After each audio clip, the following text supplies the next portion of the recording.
आज गोष्ट इस्रायल आणि पॅलेस्टाईन यांच्यात सुरू असलेल्या युद्धाबद्दलची. मी कुठली युद्धाची गोष्ट सांगणार नाही. गेल्या 2-1 महिन्यापासून या दोन्ही देशामध्ये पॅलेस्टाईन आणि इस्रायलमध्ये युद्ध सुरू आहे. याची तुम्हाला कल्पना आहे ह्या सगळ्या गोष्टींची. त्याच्यात रोज नवीन नवीन घडामोडी घडत आहेत. पण 1.5 महिन्याच्या नंतर 1.5-2 महिन्याच्या नंतर सगळ्यात मोठा ब्रेक थ्रू, सगळ्यात मोठी घडामोड जी घडली ते गेल्या 12 तासात 24 तासामध्ये घडलेली आहे.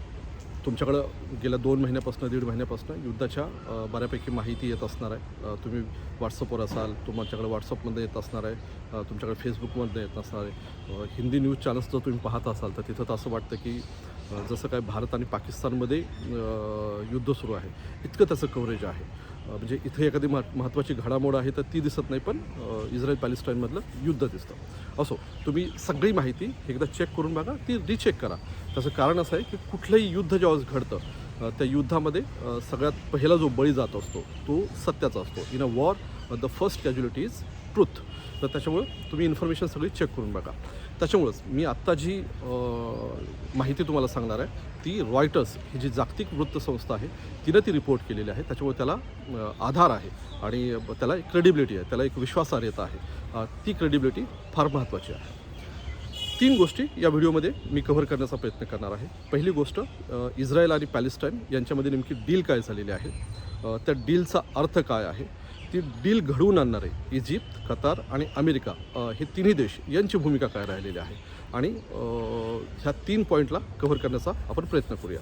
ह्याच्यातली पहिली गोष्ट, ही डील काय आहे, इस्रायल आणि पॅलेस्टाईनमध्ये झालेली डील काय आहे. ही डील अशी आहे की पुढचे 4 दिवस इस्रायल पॅलेस्टाईनवर कुठलाही हल्ला करणार नाही. ही युद्धबंदी असेल 4 दिवसासाठी आणि ह्या 4 दिवसामध्ये दोन्ही देश एकमेकांच्या जे कैदी आहेत किंवा जे लोक आहेत, नागरिक आहेत, जे बंधक बनवून ठेवलेले आहेत त्यांना ते रिलीज करतील. या डीलनुसार 7 ऑक्टोबरला ज्यावेळेस हमासनं इस्रायलवर हल्ला केला आणि तिथले 200 लोकांना बंधक बनवून ठेवलं आणि ते स्वतः त्या 200 जणांना अपहरण करून घेऊन गेले. त्याच्यापैकी 50 जणांना, 200पैकी 50 जणांना हमास पुढच्या 4 दिवसामध्ये टप्प्याटप्प्यानं त्यांची सुटका करेल, त्यांना ते सोडून देईल. त्या सगळ्या अपहृतांना त्यांची सुटका होईल. 200पैकी 50 जण.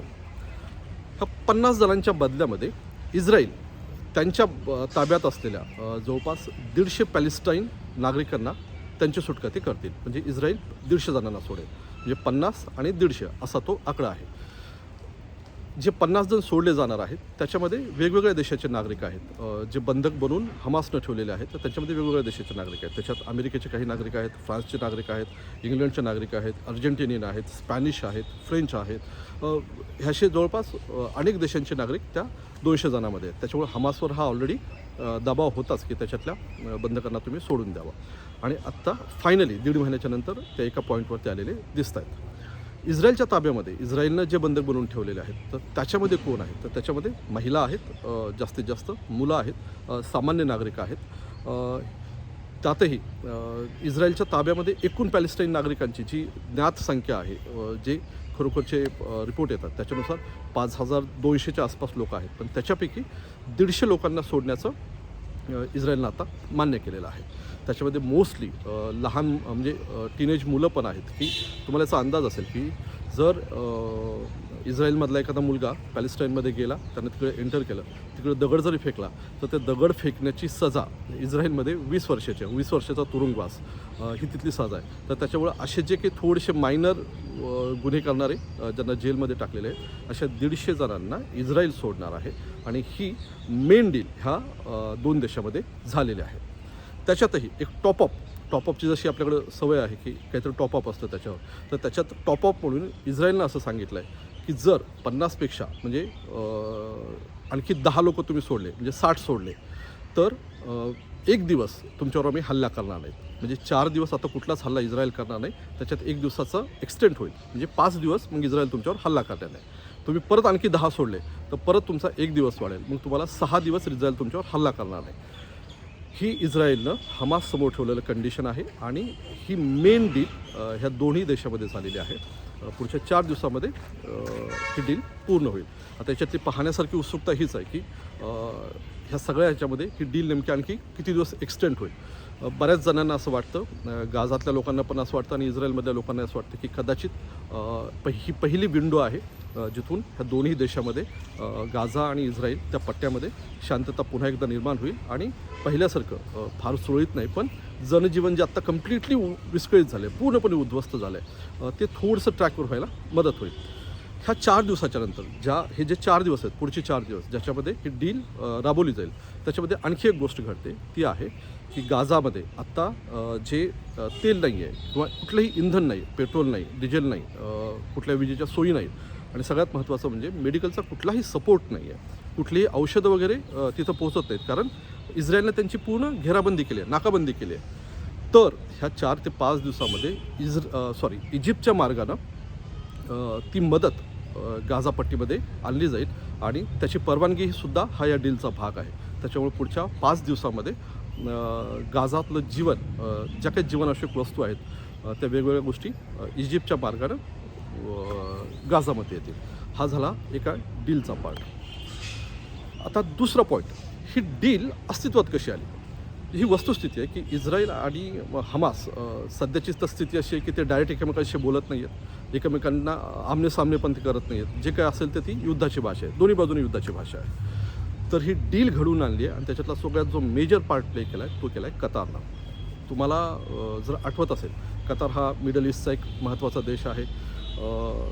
हेही तुम्हाला सांगणं खूप गरजेचं आहे की कतारनंच गेल्या मला वाटतं महिनाभराच्या आधी 9 भारताच्या माजी 9 नौका, आकडा मला एक्झॅक्टली आता आठवत नाही, पण नेव्हीचे जे माजी अधिकारी आहेत, भारतीय नेव्हीचे माजी अधिकारी, त्यांना फाशीची शिक्षा दिलेली आहे आणि त्यांच्यावरचा जो आरोप आहे तोही हेरगिरीचा आरोप आहे आणि ही हेरगिरी भारतीय नौदलाच्या माजी सैनिकांनी, अधिकाऱ्यांनी कुणासाठी केली तर इस्रायलसाठी केली असा त्यांच्यावर आरोप आहे आणि त्या बदल्यात त्यांना फाशीची शिक्षा दिली गेली आहे आणि ती कतारनं सजा सुनावलेली आहे. तर हा तोच कतार आहे की ज्या कतारनं ज्यावेळेस हे 7 ऑक्टोबरला पहिला हल्ला झाला आणि 200 जणांना बंधक बनवून हमासनं ठेवलेलं होतं, त्यावेळेस कतारनं एक रिक्वेस्ट, एक विनवणी अमेरिकेच्या अध्यक्षाला पाठवली आणि त्यांना सांगितलं की तुम्ही एक छोटीशी टीम, 3 ते 4 लोकांची टीम तुम्ही कतारला पाठवा आणि ह्या कतारमध्येच जे काही निगोशिएशन्स होईल हमाल आणि इस्रायलसोबत, दोघांच्यासोबत, त्या निगोशिएशन्स करण्यासाठी ते 2-3 लोकांची टीम गरजेची आहे. अमेरिकेनं कतारनं जसं सांगितलं तसं बोलवलं आणि गेल्या 1.5 महिन्यामध्ये कतार, इजिप्त, अमेरिका, इस्रायल आणि पॅलेस्टाईन ह्या सगळ्यामध्ये वेगवेगळ्या स्तरावरची चर्चा झाली आणि त्या चर्चेचा एक भाग म्हणून शेवटी अल्टिमेटली ही डील आता पूर्ण होताना दिसते.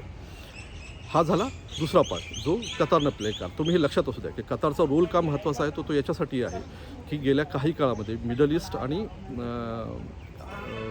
अगदी अफगाणिस्तान, चीन, रशिया ह्या सगळ्या ज्या काही घडामोडी घडतात त्या सगळ्या होस्ट करणारा एकच देश आहे तो म्हणजे हा कतार आहे. त्याच्यामुळे कतारचा रोल हा प्रचंड महत्त्वाचा आहे आणि याच्यातला दुसरा महत्त्वाचा रोल आहे तो इजिप्तचा. तसे दोन्ही देशासोबत भारताचे संबंध आत्तापर्यंत तरी चांगले आहेत, कधी बिघडतील सांगता येत नाही, पण संबंध तरी आत्ता सध्या तरी चांगले होताना दिसत आहेत. शेवटचा आणि तिसरा महत्त्वाचा मुद्दा आणि सगळ्यांनाच, तुम्हाला कदाचित उत्सुकता असेल, मलाही त्याची जास्त उत्सुकता आहे की ही डील झाली तर इस्रायल आणि पॅलेस्टाईनमधलं युद्ध संपलं का?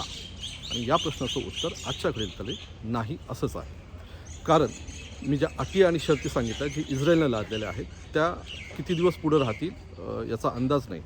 आजच दुसरं एक वृत्त रॉयटर्सनंच दिलेलं आहे की पुतीननं असं म्हटलं आहे की युक्रेनसोबतचं युद्ध संपवण्यासाठी त्यानं जगाला अपील केली आहे. म्हणजे युद्ध सुरू करणार युक्रेन आणि रशिया आणि ते मागणी करतात जगानं त्यांना मदत करावी की त्यांचं युद्ध संपवावं आणि युक्रेन आणि रशियातलं जे काही युद्ध झालं आहे आता त्याचा निर्णय, त्याचा परिणाम आता आपण बघतोय की त्यांच्या युद्धामध्ये आता कुणालाही रस राहिलेला नाही. तुम्हाला सुरू केलं तुमच्या पद्धतीने तुम्ही बघा. म्हणजे गावात जसं असतं की भावकीचं भांडण आहे तर भावकीनं सोडवा, नाही तर मोकळं व्हा. तर तशा पद्धतीनं जगानं त्यांच्याकडे कानाडोळ्याला सुरुवात केली. तसंही इस्रायल आणि पॅलेस्टाईनमध्ये युद्ध जसंही सुरू झालं तसं युक्रेनचं युद्ध पाठीमागं पडलं. त्याच्यामुळं आजच्या घडीला तरीसुद्धा इस्रायल आणि पॅलेस्टाईन, इस्रायल आणि हमास यांच्यातला जो काही संघर्ष आहे तो गेल्या 75 वर्षामध्ये, 100 वर्षामध्ये तो मिटलेला नाही, तो सुटलेला नाही आणि तो इतक्यात ह्या डीलच्या नंतरसुद्धा तो इतक्यात संपेल असं वाटण्याची काही चिन्ह नाहीत. अशी कुठलीही सुतराम शक्यता सध्या तरी दिसत नाही. फक्त हा एक पॉज म्हणायला हवा, हा एक थांबा म्हणायला हवा, हा एक विसावा म्हणायला हवा की पुढच्या 4-5 दिवसामध्ये गाझासाठी पॅलेस्टाईन लोकांसाठी हा एक सुटकेचा निश्वास आहे. ह्या डीलमध्ये पुढं काय घडतं तेही पाहणं औत्सुक्याचं आहे.